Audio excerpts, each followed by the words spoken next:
শীতকালীন বিভিন্ন ধরনের সবজি দিয়ে আজকের এই নাস্তাটি তৈরি করা হয়েছে। এটা খেতে যেমন মজাদার, এটা তৈরি করাও সহজ, আবার অনেক বেশি হেলদি। ঝটপট করে মাত্র 10 মিনিটে এই নাস্তাটি তৈরি করে নেওয়া যায়। বাচ্চা থেকে বড় সকলের জন্য এই নাস্তাটি একদমই পারফেক্ট হবে। তো নাস্তাটি তৈরি করার জন্য এখানে আমি নিয়েছি একটি মিক্সিং বোল, তার মধ্যে নিয়ে নিচ্ছি হাফ কাপ পরিমাণ আটা। আপনারা চাইলে এখানে ময়দাও ব্যবহার করতে পারেন। এরপর দিয়ে নিচ্ছি বড় 1 চা চামচের ভর্তি করে সেদ্ধ করা আলু। আমি আলুটাকে একদমই ম্যাশ করে নিয়েছি। এখানে নিয়েছি বিভিন্ন ধরনের সবজি, ফুলকপি নিয়েছি, বাঁধাকপি, পেঁয়াজ, কাঁচামরিচ নিয়েছি, টমেটো কুচি।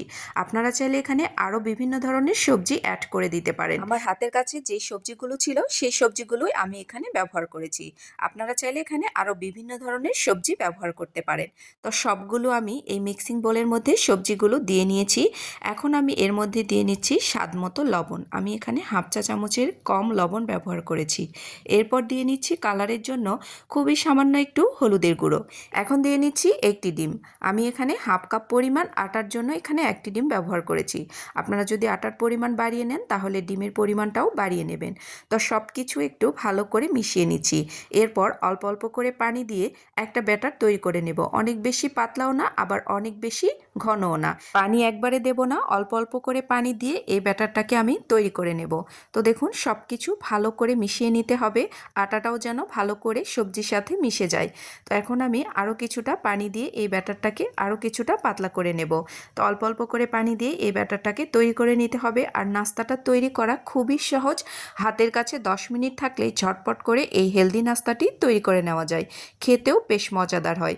তো দেখুন আমি এটা একটু আপনাদেরকে উঠিয়ে দেখাচ্ছি কীরকম ঘনত্ব রেখেছি। নাস্তাগুলো ভেজে নেওয়ার জন্য আমি ছোট সাইজের একটি প্যান নিয়েছি। আপনাদের হাতের কাছে যেই প্যান থাকবে সেটাতেই ভেজে নিতে পারবেন। তো এখানে 1 চামচ তেল দিয়ে আমি এখানে কিছুটা ব্যাটার দিয়ে ঢাকনা দিয়ে দেব 1 মিনিটের জন্য। ঢাকনা উঠিয়ে এখন আমি নাস্তাটাকে উল্টিয়ে নেব। এক পাশ হয়ে গেছে, অপর পাশটাকেও আরও 30 সেকেন্ডের মতো ভেজে নেব। তো একদম রেডি হয়ে গেছে হেলদি মজাদার এই নাস্তাটি। এটা বাচ্চাদের স্কুলের টিফিনের জন্য একদম পারফেক্ট একটি নাস্তা। তো আমি আরও একটি আপনাদেরকে ভেজে দেখাচ্ছি। খুবই সহজ, অল্প সময়ে ঝটপট করে এই নাস্তাটি বানিয়ে নেওয়া যায়। তো সবগুলো আমি একই রকমভাবেই বানিয়ে নেব। তো আমার সবগুলো নাস্তা বানানো হয়ে গেছে। আমি এই হাফ কাপ ময়দা এবং একটি ডিম আর কিছু সবজি দিয়ে প্রায় 6টার মতো নাস্তা বানিয়ে নিয়েছি। এখানে 6 জন একদম পেট ভরে খেতে পারবে। তো দেখুন নাস্তাটা একদম তৈরি হয়ে গেছে, কতটা লোভনীয় হয়েছে আর অনেক বেশি সফট হয়। তো আমি এখানে নাস্তাগুলো আপনাদেরকে একটু পরিবেশন করে দেখিয়ে দিচ্ছি। আর একটা নাস্তা আমি আপনাদেরকে একটু রোল করে দেখিয়ে দিচ্ছি। দেখুন এটা রোল হিসাবেও কিন্তু এভাবে খেয়ে নেওয়া যায়। তো আমি উপর থেকে একটু সস দিয়ে নিচ্ছি। এটা সস দিয়ে খেতেই অনেক বেশি ভালো লাগে। তো নাস্তা একদম রেডি। আজকের রেসিপিটি আপনাদের কাছে কেমন লেগেছে? যদি ভালো লেগে থাকে অবশ্যই লাইক কমেন্টস করে যেতে ভুলবেন না। এ পর্যন্তই। আল্লাহ হাফেজ। আসসালামু আলাইকুম।